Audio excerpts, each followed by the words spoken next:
Ya, Assalamualaikum warahmatullahi wabarakatuh dan selamat pagi. Jadi hari ini saya dan rakan kumpulan saya, iaitu Farah Najwa dan saya sendiri, Nur Alia Karmina, akan membentangkan tentang tajuk Liberalism dan Pluralism. Okay, next slide.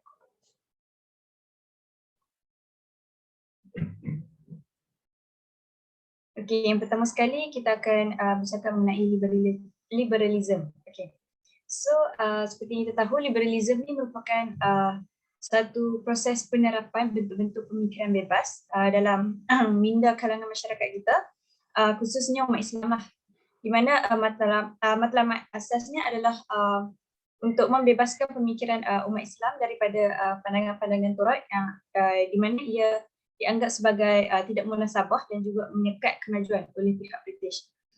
Kemudian kepercayaan daripada matlamat ini jelas bertentangan dengan apa yang kita percayai itu daripada prinsip asas Ahli Sunnah wal Jamaah lah, di mana umat Islam sendiri berpegang teguh dan dituntut untuk berpegang teguh kepada Al-Quran dan Hadis. Okey, kemudian seterusnya adalah adanya campur aduk corak pemikiran mengikut kerangka ataupun minda pihak Barat dan British, di mana pihak Barat ni dalam idea ataupun kerangka pemikiran mereka mengagungkan ataupun mengutamakan hak asasi manusia, dan fahaman ini juga terus berkembang dari masa ke masa, dan ia mempengaruhi sebahagian dunia ataupun masyarakat Islam kerana ia merasakan manusia kini juga perlu bebas dan perlu berkembang dan tidak perlu hanya untuk tertakluk kepada satu ajaran sahaja. Okay, seterusnya.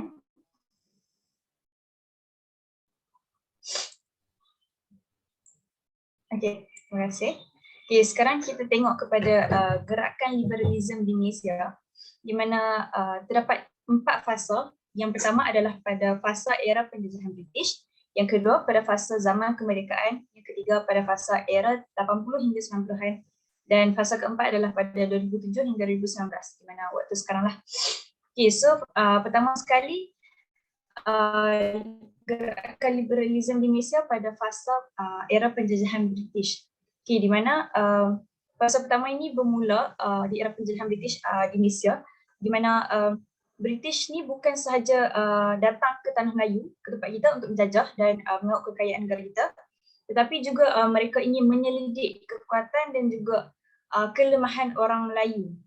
Dan kajian yang mereka dapati terutama sekali dari orang Melayu Islam lah, dalam kalangan orang Melayu Islam, mereka mendapati satu masyarakat ini memiliki orang-orang yang jenis pemalas, suka berfoya-foya, keras kepala, tidak boleh diharap dan juga suka berhutang. Jadi mereka membina persepsi ataupun membawa ajaran di mana British ni sebagai orang kata macam penyelamat lah orang Melayu, dan juga mereka pada masa yang sama memperkenalkan sistem pendidikan yang berupaya untuk memupuk budaya yang baik lah dalam kalangan feudal Melayu ni. Okay, kemudian pada fasa yang kedua pula adalah ketika zaman kemerdekaan pada 31 Ogos 1957, di mana pihak British ni mereka pada waktu ni mereka telah meninggalkan Tanah Melayu daripada aspek pemerintahan dan juga pentadbiran sistem negara kita, tetapi pada masa yang sama mereka telah menyediakan kelompok anak tempatan ataupun anak Melayu lah yang mempunyai jiwa British ataupun mengekat sepertinya mereka menanamkan jiwa British dalam jiwa anak Melayu, dan juga kemudian sebahagian daripada mereka anak Melayu ni pihak British ni melantik mereka sebagai pemerintah yang harusnya mereka mengekalkan dasar polisi British. Jadi masih adalah, walaupun British telah meninggalkan Tanah Melayu, masih ada jiwa dan dasar polisi British dalam Tanah Melayu ini. Okay, kemudian kita teruskan kepada fasa yang ketiga pada tahun 80 hingga 90-an, okay, di mana munculnya NGO, seperti contoh SIS, Sisters in Islam, kemudian gerakan anti-hadis, Jamaah Al-Quran. Okay, mereka ni gerakan anti-hadis dan sebagainya ini bergerak aktif dari masa ke masa, kerana mereka ini memberi pengaruh kepada rakyat dan juga menteri-menteri wanita. Okey, seterusnya kita bergerak kepada fasa yang terakhir, itu fasa yang keempat, itu sekitar tahun 2007 hingga 2019. Itu kita kira-kira sehingga zaman sekarang lah kan. Okey, pertama sekali mereka ni membangunkan jaringan Muslim moderat dan kemudian menubuhkan Islam Renaissance Front, di mana ia untuk meneruskanlah agenda Muslim moderat yang dikehendaki oleh Barat ini. Dan kemudian wujudnya gabungan ataupun munculnya gabungan NGO, di mana mereka inilah yang memperjuangkan kebebasan, iaitu berbagai jenis kebebasan lah, seperti contoh kebebasan untuk murtad, kebebasan melakukan LGBT. Kemudian mereka juga ingin menghapuskan hukum jenayah syariah, kemudian meminda undang-undang keluarga Islam, mempertikaikan keistimewaan hak orang Melayu dan juga Bumi Putra, serta membenarkan dakwah Kristianisasi dan Syiah. Okay, kemudian ada juga isu yang mereka pertikaikan seperti isu kalimah Allah, kemudian isu memegang anjing seperti yang dilarang oleh Islam lah, kita haramkan memegang anjing. Dan kemudian mereka juga mempertikaikan tentang hukum hudud, kemudian makan dalam khalayak ramai ketika bulan Ramadan. Dan kemudian akhir sekali mereka juga mempertikaikan tentang aurat wanita Islam lah.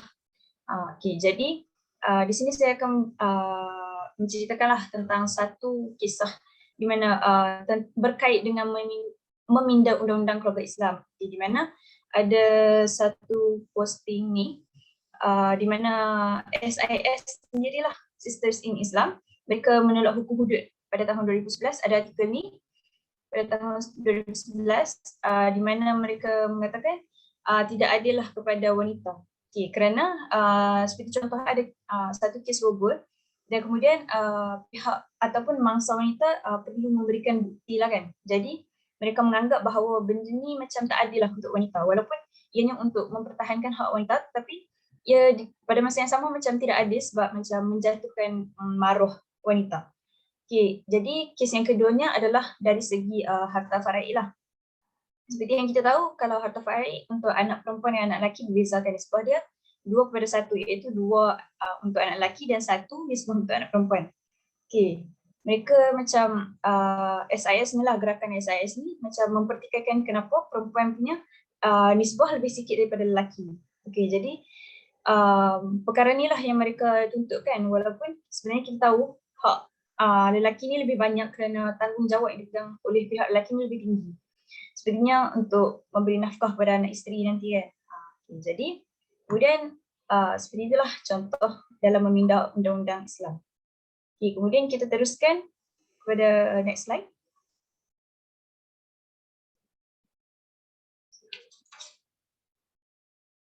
Okay, jadi melalui artikel yang saya cari, dan ini adalah hasil kajian mengenai liberalism ni, di mana yang pertama sekali adalah liberalism ni membina persepsi positif tentang Barat. Okay, di mana ideologi Barat ini memberikan kebaikan kepada Islam, dan pada masa yang sama ia juga memberikan persepsi negatif terhadap institusi agama Islam, seperti mereka mendakwa sistem pendidikan Islam di Malaysia ini tertutup dan membantukan pemikiran serta menyampaikan kebebasan berfikirlah, dan akhir sekali mengangkung pemikiran kritis dan juga mengajar nilai-nilai terorisme, politik sempit serta menghasut umat ataupun murid-murid agar membenci ulama yang membawa pembaharuan. Okay, kemudian persepsi negatif kepada politik dan juga pemerintahan Islam, dan akhir sekali gambaran yang negatif terhadap amalan keagamaan dan juga budaya setempat. Okay, seterusnya hasil kajian yang kedua adalah berpegang teguh kepada prinsip liberalism, di mana kajian ini menunjukkan bahawa kumpulan liberalism ni ataupun kumpulan ahli liberal, di mana mereka ini berpegang kepada berbagai prinsip seperti prinsip sekularisme, prinsip liberalism, pluralism dan juga orientalism, di mana mereka ini juga menerima amalan LGBT, menerima politik Barat dan juga menerima Mu'tazilah dan menolak syariat Islam. Kemudian mereka ini percaya bahawa dunia ini perlu dan mesti dipisahkan daripada ikatan ataupun ajaran agama lah. Dan akhir sekali mereka juga memuji liberalism kerana kebebasan dalam yang dibawa oleh liberalism ni tidak memaksa orang lain, malah mereka lebih memberi kesejahteraan dalam daripada tradisi ilmu ataupun tradisi agama. Okey, seterusnya. Okay, hasil kajian yang ketiga adalah bermotif dalam memburukkan syiar Islam lah. Okay, jadi yang pertama sekali, mereka ini memberikan gambaran buruk terhadap syiar Islam, di mana perkara ini dapat dilihat apabila perasaan fobia mereka ataupun kumpulan liberal terhadap perkembangan Islam dan kekuatan syariat Islam dari semasa ke masa, dan mereka bimbang terhadap kedudukan istimewa institusi Islam itu sendirilah di Malaysia, kerana mereka takut sejarah ataupun sejarah yang mencatatkan cengkaman gereja ke atas orang-orang Kristian di barat ini berulang lah. Jadi mereka agak bimbang dan takut. Kemudian mereka juga bercadang dan membuat tafsiran secara hermeneutika terhadap ayat Al-Quran, seperti dalam surah Al-Baqarah ayat 256, di mana ada ayat yang menyatakan tiada paksaan dalam beragama. Jadi refleksi ataupun daripada kefahaman yang salah ini ataupun kesalahfahaman dalam ayat tafsiran ini membawa mereka kepada fahaman yang salah jugalah, di mana mereka menanggalkan tudung dan juga mendakwa menolak kebenaran yang dibawa oleh Islam, iaitu satu keberanian. Okay, jadi yang saya nak sampaikan, ada satu kisah dalam Facebook, satu posting yang dipost sendiri oleh pihak SIS, Sisters in Islam, pada tahun 2014, di mana mereka menyatakan bahawa secara terang-terangan mereka menentang Jawatan Kuasa Pembangunan Islam Kelantan, di mana mereka yang mendenda beberapa orang Islam, wanita Islam yang tidak berhijab pada waktu itu. Jadi mereka menentang kerana mereka mempunyai fahaman yang salah mengenai ayat ini, di mana salah tafsiran terhadap ayat Al-Quran kan. Jadi tiada paksaan dalam agama, sesungguhnya telah jelas perbezaan jalan benar dan sesat. Di mana ayat ini sebenarnya ditafsirkan untuk wanita bukan Islam, di mana mereka tidak dipaksa untuk berhijab. Namun golongan SIS sendiri yang salah tafsir dan mereka menganggap bahawa ianya untuk semua wanita. Jadi mereka timbullah satu isu di mana mereka mengaitkanlah tentang konsep ataupun kewajipan umat wanita Islam untuk bertudung. Okay, jadi itu contohlah antara isu yang diperbangkitkan oleh golongan liberal. Dan kemudian hasil kajian yang keempat adalah skala pemikiran liberal, di mana sebenarnya gerakan liberal ini mempunyai tahap kepercayaan yang terdiri pada 3 skala lah. Iaitu tahap tertinggi ialah tahap radikal, di mana mereka yang berada ataupun ahli liberal yang berada di tahap ini, mereka beriman tentang liberalism, mereka menyebarkan dan juga memusuhi kelompok yang anti-liberal lah. Kemudian tahap yang kedua adalah tahap sederhana, iaitu tahap yang keliru, di mana ahli liberal ini mereka mengetahui tentang liberal, tetapi mereka dan juga mereka tidak mempraktikkan Islam dengan baik dan juga memandang serong kepada mereka yang golongan yang anti-liberal lah. Dan tahap paling rendah ialah tahap taklid ataupun mereka hanya ikut-ikutan semata-mata. Di mana pada tahap ini ahli liberal ni dia mengetahui tentang liberal, mempunyai ilmu tentang liberal, tetapi mereka tidak memahaminya dengan begitu baiklah. Mereka hanya seperti mengikut arus yang ada ataupun ajaran yang dibawa tanpa mengetahui kesannya kepada akidah dan juga pegangan agama mereka lah. Dan mereka juga mengetahui tentang Islam. Mereka juga mempraktikkan sebahagian daripada tuntutan ataupun ajaran Islam, dan tetapi mereka tidak berniat menyebarkan liberalism dan juga tidak memusuhi kelompok liberal, dan pada masa yang sama mereka juga tidak memusuhi kelompok yang anti-liberal. Okay, kemudian yang kelima adalah propaganda menarik golongan muda, di mana gerakan liberal ni mereka menyusun propaganda yang agak sistematik, yang dikira sebagai menarik lah di mana tujuan utama mereka adalah untuk menarik golongan muda mengikut dan berjuang mempertahankan liberalisme ini. Dan gerakan ini menunjukkan sikap terbuka mereka dan juga mesra kepada anak muda sebagai satu teknik ataupun dikira sebagai propaganda lah untuk menarik anak muda, meluahkan perasaan ataupun lebih terbuka kepada mereka dan juga berkongsi pandangan mereka.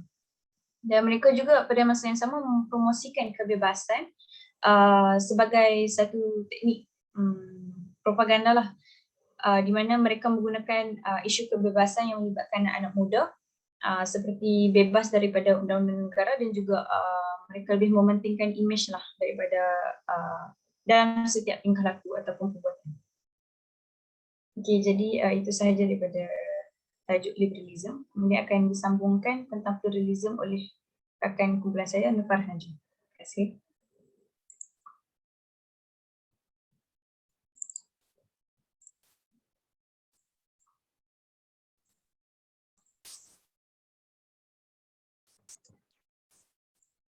Baiklah, saya akan sambung dengan pluralism.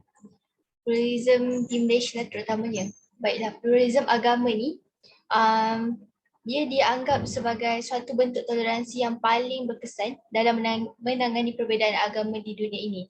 Maksudnya mereka yang berfahaman pluralism ni mereka bertujuan untuk menyamaratakan untuk kita untuk bertoleransi antara semua agama di dunia ini, contohnya macam Islam, agama Sikh, Buddha, Hindu. Mereka berfahaman untuk bahawa semua agama ni dia akan mengalir pada Tuhan yang sama. Kalau semua amal yang kita buat tu akan terus mengalir ke Tuhan yang sama. Jadi pluralism ni sebenarnya lebih merupakan satu fahaman baru. Dia sama macam fahaman humanism dan atheism. Dan fahaman-fahaman baru ni dia lebih mementingkan kepada akal fikiran daripada dalil-dalil nakli yang tertulis lah. Contohnya macam Al-Quran. Mereka lebih lebih banyak berfikir daripada merujuk kepada dalil-dalil ni. Jadi dekat Malaysia ni sebenarnya ada gerakan pluralism ni dan dia dah sampai di Malaysia sebenarnya sejak dulu lagi. Dan antara kes-kes yang boleh dikatakan popular lah di Malaysia, yang pertama kes murtad dan konversi agama. Murtad ni maksudnya keluar daripada agama, contohnya penganut agama Islam ni keluar daripada agama Islam untuk menganut agama lain ataupun memilih untuk tidak beragama. Dan konversi agama ni maksudnya tukar agama. Jadi apa faktor-faktor berlaku murtad dan konversi agama ni? Jadi dia ada dua faktor, maksudnya faktor luaran dan dalaman. Jadi saya akan sentuh faktor dalaman dahulu. Faktor dalaman ni yang pertama kurang pengetahuan berkaitan Islam. Disebabkan kita dari kecil memang surrounding kita, persekitaran kita memang dalam persekitaran yang beragama Islam, di mana nilai-nilai Islam semua kita pelajari daripada sekeliling. Lepas tu kita pergi sekolah pula, kita belajar subjek agama Islam. Jadi kalau kurang pengetahuan agama Islam ni, contohnya macam mereka yang tak pergi sekolah, yang kurang didikan agama, dan mereka akan lebih cenderung untuk memikirkan akal fikiran mereka tu, dan mereka berfikirlah bahawa pendapat mereka ni betul. Padahal fikiran mereka tu lebih kepada pluralism. Dan faktor yang kedua adalah percintaan dan perkahwinan. Yang ni ada satu kes di Malaysia dahulu, kes Lina Joy. Lina Joy ni nama sebenarnya Azina Jailani. Dia seorang agama Islam, seorang yang beragama Islam. Tapi kekasih dia tu dia beragama Kristian. Sebabkan dia nak kahwin dengan kekasih dia, dia pun sanggup tukar agama, dia nak murtad lah maksudnya. Tapi disebabkan kes ni dia menjadi lebih besar bila dia nak tukar nama dia dan agama dia dekat kad pengenalan dia, tetapi ditolak oleh Jabatan Pendaftaran Negara. Jadi dia jadi kes sebab untuk tukar status agama dekat kad pengenalan ni, dia kena berhubung dengan masyarakat Mahkamah Syariah. bukannya mahkamah tinggi je. Jadi dia mendapat perhatian seluruh rakyat Malaysia, dan kes tu masa tu memang hangatlah tentang Lina Joy ni. Jadi faktor dalam yang ketiga ialah kurang perhatian ibu bapa. Seperti yang kita tahu, kalau budak-budak yang kurang perhatian ibu bapa ni, mereka macam kurang kasih sayang. Jadi bila kurang kasih sayang, kuranglah pantauan ibu bapa dekat mereka. Jadi bila mereka rasa tidak dipantau dan tidak dikawal, jadi mereka akan lebih cenderung untuk ikut apa yang dia nampak, dan dia fikir apa yang dia fikir tu adalah betul. Itulah sebagai duri dalam daging, macam mana kes murtad dan konversi agama ni boleh berluasa yang mengakibatkan gerakan pluralism agama di Malaysia ni berleluasa. Lepas tu faktor luaran pula, kita ada pengaruh rakan sebaya. Sebabkan rakan-rakan sebaya ni, kita lebih percaya rakan kita daripada orang lain. Sebab rakan-rakan kita lah yang selalu ada dengan kita, selalu tolong kita kan. Jadi bila rakan-rakan kita ni ada berfahaman pluralism, kita lebih cenderung untuk ikut apa yang fahaman yang kawan kita faham tu, dan kita akan turut sebarkan dia. Jadi faktor luaran yang kedua ialah kelonggaran undang-undang. Contohnya, patutnya kita sebagai beragama Islam ni patutnya kena ada hukuman hudud. Kalau murtad ni patutnya kita kena dapat hukuman yang setimpal. Tapi disebabkan kelonggaran undang-undang ni, jadi penyebaran gerakan pluralism tu lagi berleluasa, lagi banyak orang yang berfahaman pluralism. Dan faktor luaran yang terakhir ialah diskriminasi terhadap saudara baru. Seperti yang kita tahu, saudara baru ni yang baru memeluk Islam ni, mereka masih terumbang-ambing lagi lah. Sebab mereka perlukan bimbingan sebab mereka kan daripada persekitaran lain akan bila masuk Islam ni persekitaran baru, nilai-nilai baru. Jadi bila mereka didiskriminasi, mereka akan mendapat tekanan. Dia dapat tekanan tu, mereka akan rasa tertekan lah kan. Lepas tertekan, mereka akan cenderung juga untuk kembali ke agama asal ataupun untuk keluar daripada Islam. Jadi kes yang kedua, cinta rentas agama. Apa pula faktor cinta rentas agama ni? Contohnya sistem pendidikan yang menggalakkan aktiviti berkumpulan dengan pelbagai latar belakang agama. Dekat sini, contohlah time kat sekolah tu kita tengah buat kerja berkumpulan. Lepas tu dalam tu ada lelaki Cina, handsome pula. Lepas tu kita yang perempuan Melayu ni, perempuan yang beragama Islam ni, rasa terpikat kat dia. Itu yang menjadikan kita melakukan cinta rentas agama ni. Lepas tu yang kedua, kehidupan sosial tiada batasan. Contohnya kita memang, anak-anak kita memang bersosial sangat-sangat, tiada batasan, macam kita tak halang dia.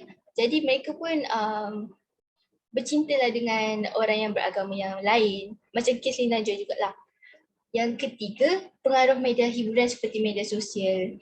Yang seperti yang kita nampak lah, dekat media sosial kan banyak yang perkahwinan yang berbeza agama. Jadi bila contohlah budak-budak lah contohnya, daripada muda kita tengok dia orang rasa macam terpukau dengan perkahwinan beza agama ni. Jadi mereka pun teringin nak buat, yang menjadi faktor kepada cinta rentas agama juga. Jadi gerakan pluralism agama di Malaysia yang terakhir, yang ketiga adalah sambutan perayaan bersama. Seperti kita tahu, Malaysia kan berbilang kaum, ada kaum Melayu, Cina, India. Jadi setiap kaum ni ada perayaan mereka sendiri, seperti Tahun Baru Cina, Hari Raya Aidilfitri, perayaan Deepavali. Jadi setiap perayaan ni mestilah ada hari terbuka dia yang dianjurkan. Jadi pada mulanya kita sebenarnya tak boleh sebab tak bolehlah sertai hari terbuka perayaan orang lain, kaum lain, sebab merisaukan dan kita bimbangkan kita akan terpengaruh dan dengan upacara-upacara keagamaan yang mereka lakukan. Jadi Majlis Agama Islam pun mengeluarkan garis panduan untuk supaya kita ni supaya nampak agama Islam ni tidaklah macam mengongkong sangat umat dia, macam tidaklah itu tak boleh, ni tak boleh. Jadi kita kena Majlis Agama Islam mengeluarkan garis panduan. Yang pertama, majlis tersebut tidak disertakan dengan upacara-upacara yang bertentangan dengan akidah Islam. Contohnya time perayaan tu tak adalah upacara menyembah berhala dekat situ kan. Kalau makan-makan saja tak apa. Tapi yang kedua, majlis tersebut tidak disertakan dengan perbuatan yang bertentangan dengan syarak.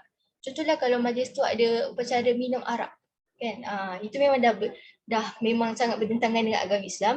Jadi kita digalakkan untuk tidak sertai majlis sebegitu. Dan yang ketiga, pihak penganjur dan orang ramai diminta mendapatkan pandangan pihak berkuasa agama sebelum menganjurkan atau menghadiri perayaan yang bukan beragama Islam.